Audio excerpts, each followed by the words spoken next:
Hello po, isang magandang araw po sa ating lahat and kumusta po kayo? Sa lahat po ng Aquarius na nandirito po ngayon, tawagin po ninyo akong Ate Mel. And sa mga datihan po, no, sorry na wala po ako ng isang buwan. And I'll tell you later po, no. Pero sa ngayon, unahin po natin ang ating tawas, no. This is tawas number 5, no, para sa taong to. And nasa Aquarius po tayo. So since this is tawas, be reminded lang po na hindi po lahat po ng Aquarius may sakit, no.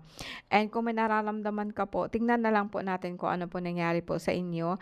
And let's see kung talaga po bang angkop po ba, no, na ito po yung para po talaga po sa inyo, no. So, let's begin by praying, no. So, sa lahat po na nandito sa akin, samahan po ninyo ako. On behalf po sa lahat po ng aking kasamahan, sa aking Diyos Ama, Diyos Anak at ang Diyos Espiritu Santo, sa aking tagapaglalang na tinatawag po nating si Yahweh, salamat po sa lahat po ng tagumpay, sa lahat po ng patnubay po para sa akin. And sa lahat po ng Aquarius, Christate Misum Christi Pater Salvame, Christate Misum Christi Pater Salvame, Christate Misum Christi Pater Salvame, Paternum Deum Christum Solumi, Christatem Christum Isugusum, Jesus Nazareno, Religious Hostum, Christum de Prunus, Sutrostrum Ominit, Salvami, Salvami, Salvi Igusum. And Rebeltas is a staris maluwas igusum. Para po ito sa lahat po ng Aquarius, no. And sa ngayon guys, no, tingnan natin ang nangyari po sa inyo via po sa ating tarot card. And tingnan natin sa kasalukuyan kung ano po nangyari. And later po in the past, kung alin po dyan ang mas nakakaangkop or patuloy pa rin po ba ang nararamdaman po ninyo sa kasalukuyan. Okay. February 20, January 20 up to February 18, Aquarius. Sakop po ito ng air sign, Aquarius. Libra, Gemini, Aquarius, yan. Nasa air sign po tayo ngayon.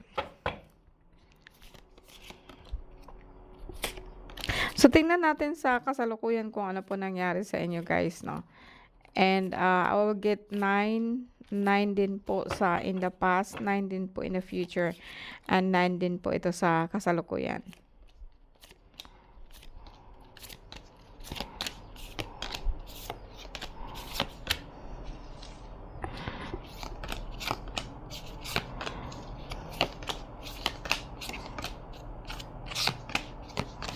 So, I will have it right. Okay, Aquarius. Okay. Sa kasalukuyan po, no, sa lahat po ng zodiac sign actually, no, sa ngayon po, I don't know is it me or ako lang to, pakiramdam ko lang po, no. Sa ngayon kasi na 2026, hindi masyado po maano ang ating card, no. Hindi masyado siyang pula. Kung makikita po ninyo, hindi po masyadong mapula ang ating card. And ito po dahil po sa maybe we don't have so much in tinatawag po natin na physical, no. More on sa isip lang po or more on sa ating katawan lang po nararamdaman itong mga sakit po na to, no. And sa ngayon po guys, no, sa Aquarius po, no, makikita ko lang po dito ko na lang ilagay para meron po akong reference, no. Sa Aquarius po, makikita ko po dito na medyo masakit lang po talaga ang inyong, yung tinatawag po natin na shoulder, mga shoulder length, mga kasukasuan dyan po. Medyo parang yung pakpak natin, bali po siya. So, it means to say na marami kang gustong gawin, kaso lang po, may nararamdaman ho kayo and hindi po kayo makagagalaw so far, no? And in the middle of your card is the guardian, no? So, eto po siya. Para sa akin po, no, mostly sa atin, siguro sa Aquarius sa ngayon po, no, parang may nararamdaman ka po na ano ba, parang ugong po sa iyong tenga, no. And kung minsan po meron kang mga papasukin, hindi ka makakapasok pero hindi mo po alam yon, no. Anyway guys, mas nakikita ko ngayon ang astral. So makikita ko ngayon po ang mga non-physical po sa atin, no. So, in kung titingnan po natin siya sa ating katawan, parang kumbaga alam ko na ang ating katawan is punong-puno po siya ng tinatawag po natin na mga hangin, mga pagod, no. Pagod po kayo, no. And para bagang lahat na lang po ng katawan ninyo ay masakit 'no, lalo na po sa bandang baywang 'no. And ang conscious mind mo is king of arrow and, ito po'y parang palipad, palipad hangin or palipad or kung saan-saan po napupunta yung mind mo. And in this case po, papunta po siya dito sa tinatawag po nating Four of Arrows which is rest. Kumbaga, gusto mo sana talaga po magpahinga na, no? And this is your conscious mind, no, na kailan kaya ako makapagpahinga, yung wala talaga akong ginagawa, no? And sadly say, guys po, na kuminsan masabi po natin na be careful on what you wish, baka po magkatotoo po yun, no? And, your subconscious mind actually is a good one 'no. I think sa lahat ng card ngayon lang po ako nakakita ng magandang klase po ng subconscious mind. Ang subconscious mind natin is actually yun po yung weakness po natin, yung hindi po siya nakikita dito sa ating card. Pero sa akin, ito po ang pinakamalakas mo 'no. Kasi ang conscious mind mo which is you're looking for something dahil po parang sa isip mo parang gusto mo magpahinga na, okey ka na po 'no, and sa subconscious mo kasi is like, masaya ka po in all aspects sa life 'no. And ayaw mo itong mawawala sa'yo and ayaw mo itong, mawawalay sa'yo. So, lagi mo siyang iniisip na sana po maging okay na. So, matatapos itong trabaho ko, makapagpahinga din po ako. May nakikita din po ako ditong imbalance 'no or hindi balanse po ang inyong chakra. And, sa dahilan po itong alam ko naman po guys na marami po tayong gastusin 'no, lalo na po this year 'no. And, although wala po siyang klase, wala pong pasukan, pero mas marami po tayong iniintindi 'no. And lalo na po sa atin sa Pilipinas 'no or sa kung saan ka po nanggaling parang napakabagal po ng panahon 'no, mainit siya. And, dito nga po sa amin is like, parang in moderate lang po 'no, hindi naman siya gano'n malamig, mainit siya, depende po siya sa time. Pero sa inyo, Aquarius, makikita ko dito na wala po kayong mga sakit 'no, wala wala kayong sobrang sobrang sakit ba 'no, na creatinine ninyo, na prostate ninyo, na kidney niyo, okey lang po kayo. Sa mind lang po talaga parang nasobrahan lang po kayo ng parang mga kasu-kasuan, parang sa katawan lang po ang nakikita ko 'no. In the past mo parang makikita ko dito na masakit ang iyong, sikmura 'no, parang kuminsan parang nilalamig kayo, yung parang meron po kayong, malamig dito po sa inyong sikmura 'no. Kuminsan masakit din po ang inyong mga baywang, malaki ang, baywang, paa 'no, and, kuminsan po talagang, mataas po ang ating cholesterol. Now, dito sa in the past mo, ang pinaka-ano natin is the Great Bear, the Guardian, and the Horse. Lahat po siya is, um major arcana 'no. And dito po is like mataas ang cholesterol mo, tapos parang may naugong po yung tenga, mataas po siya and kuminsan po parang may naramdaman po kayong panghihilo. Ito yung sa dahilan po na kuminsan hindi kayo nakain ng sa oras 'no. And, actually dito guys 'no, makikita ko dito na in the past parang may babae po na nagsumpa sa inyo. Now kung sakaling kayo po ito, puwedeng sabihin po natin na parang ikaw po ba po sawa ka na po sa pagiging breadwinner 'no, and, hindi siya sawa kundi nagagalit ka na po pero hindi mo alam 'yun 'no.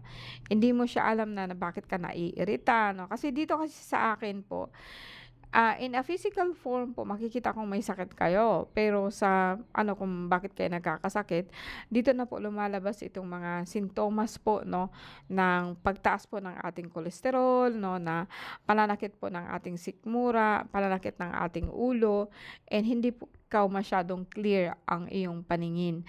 Or sabihin po natin na yung pandinig mo, yung intention mo, yung purpose mo sa life parang nawala po yun 'no. Ito po ang dahilan kung bakit parang nasabi mo sa sarili mo na, "Yeah, pagod na ako." Pero puwede ding sabihin po natin na may ibang tao po na nagagalit po sa iyo 'no. And, puwedeng sabihin natin na tsismis, puwedeng sabihin po natin na kung ano-ano, pero hindi siya masyadong malayo sa'yo 'no. But Otherwise, wala ho kayong ang tinatawag natin na cholesterol or sabihin po natin na masasakit ang lahat ng kasuksuan niyo, hindi naman siya grabe. May posible lang po na magkakaroon kayo ng problema sa iyong likod like sa spinal column kapagka hindi ka po masyadong nag-iingat. Okay, dito sa future po natin, puwedeng sabihin po natin na, guys 'no, may tendency po na nataas po ang dugo ninyo. Ito po yung sa dahilan po ng ating tinatawag po na mataas na dugo 'no, mataas na dugo or like, ano bang tawag diyan sa high blood 'no, parang high blood po kayo 'no. And, dito po kasi parang, nagugutuman kayo 'no, may puwedeng sabihin na kayo 'to or sabihin natin na ibang tao pero mostly talaga parang nagugutuman kayo 'no. And may pamilya dito na nagrereklamo about sa land, about sa lupa 'no, pero kapamilya lang po ninyo, may mga tsismis yang inaano. Alam niyo guys ba yung mga tao po na parang, parang sa kanila yung mundo ba, na ah, salita lang po sila ng salita pero hindi naman po talaga nila alam ang kanilang sinasabi, 'no. And, sila yung mga tao po na madali pong madala po sa tsismis, madaling madala po sa mga tinatawag po natin na, mga konting-konting usap-usapan 'no. Pero hindi po kayo 'to kasi dito kasi ang sentro ng card mo is the Guardian, the Great Bear. Parehas lang po 'to 'no, it's a portal.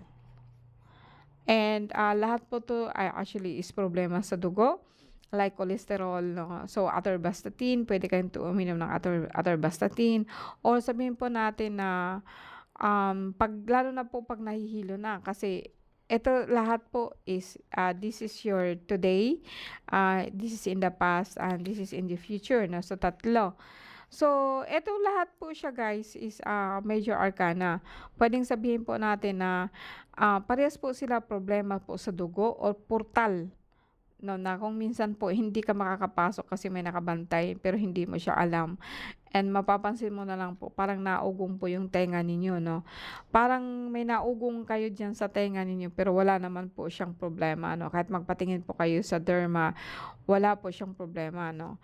And, ito yung sa dahilan po ng mga elemento po na nasa katawan po natin 'no. Eto po dito po in the future is like yung mga mag-asawa na kapre 'no, dito naman po is dewende, dito naman po is like yung mga tao po or mga yumao na mga yumao na natin na mga nilalang po na actually nasa mundo pa natin, palaboy-laboy pa po 'no. And, eto po siya in the future wala po akong makitang ang major problema lang po dito guys is sa dugo. Yung tinatawag po natin na cholesterol, malapot siya, hindi masyado pong nagagalaw. So, kung ayaw po ninyo ng gamot po na herbal, puwede po kayong uminom po ng, Myra E, kung halimbawa kasing edad ko kayo. Puwede kayo ng Myra E, vitamin C 'no, and, hindi lang po yung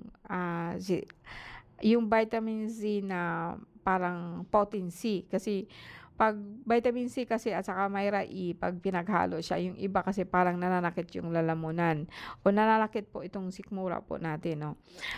Pero kung saka-sakali po, puwede po sa inyo ang adgaw 'no, 3 times a week, 3 times a day 'no, in a week 'no, like sa isang linggo 3 beses po siya. And, mataas ang dugo ninyo kaya bawas po kayo sa kanin at saka sa siyempre sabihin po natin na sa sobrang pagkain po 'no, bawas po kayo noon. Alright 'no, eto lang ang masasabi ko. Tingnan natin dito 'no, Aquarius, tingnan natin po yung supporting card po ninyo 'no. Sa lahat po ng zodiac sign nagbigay po ako ng supporting po na sabihin po natin na parang pang-alalay po 'no or dagdag kaalaman po sa kung ano man po ang sinabi natin dito. Okay, Queen of Pentacles. Okay, dito guys in all as we said 'no, ang pinakasentro ng card mo is Queen of Pentacles 'no. Masaya talaga kayo, Queen of Pentacles 'no. Like like hindi mo, yung katulad po ng Dao Si Cheng ano. yung parang wala kang ginagawa pero lahat nagagawa siya, 'no. Dito kasi parang relax ka lang, 'no, and, you are focused on what you are doing. Hindi ko makikita dito na busy ka, parang naka-lie down ka lang po, and pero yung mind mo talaga po nasa ilalim siya, and ginagawa po niya kung ano po ang dapat mong gawin. So, makikita po niya yung buwan, and, itong buwan po kasi is supporting siya sa kung ano man po ang plano mo sa buhay, 'no. And, it's just like illumination, hallucination. Pero kung dito kasi sa ano, sa Queen of Pentacles is like parang ang butterfly kasi is like, so of course, 'no, may nakikita kayong butterfly sa araw pero more on sa gabi siya.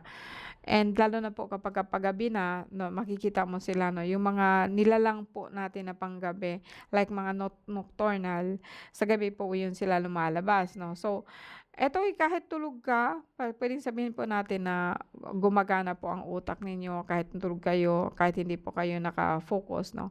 Parang kumbaga sa akin is like, alam mo na na ang mundo ay sumusuporta sa'yo, 'no. In the past is Two of Sword, 'no, balanse po siya kung tatawagin, no, white and black snake. Balanse po 'to sa lahat po ng ginagawa mo sa buhay. This is your past. And Five of Wands, yes, Five of Wands is actually is chaos. Ito yung kahapon, ito yung kinabukasan, 'no. Ang Five of Wands, guys, symbolize po ito ng yung mga pangarap mo po na nakasilyo lang ba. Yung mga pangarap mo na hindi mo naisabi sa iba, 'no, nakatago lang po, 'no.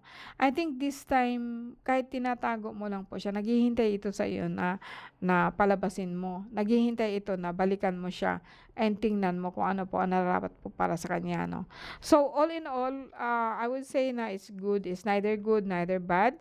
Nasa sa iyo po 'yun kung ano po ang pupuwede mong gawin, 'no. Kung ano po ang pupuwede mong, idagdag po sa kaalaman para po magiging, fruitful ang mundo mo, 'no. Kasi dito sa akin is like good, maganda po siya, 'no. And, para ito sa lahat ng Aquarius po sa ngayon, 'no, wala akong masyadong troublesome, wala akong masyadong nakikita po dito na hindi maganda po sa card ninyo. Alright, so lahat po na nandito po ngayon, welcome po sa channel po natin. Thank you very much, 'no. Sa mga baguhan, tawagin lang po niyo akong Ate Mel po. Bye po.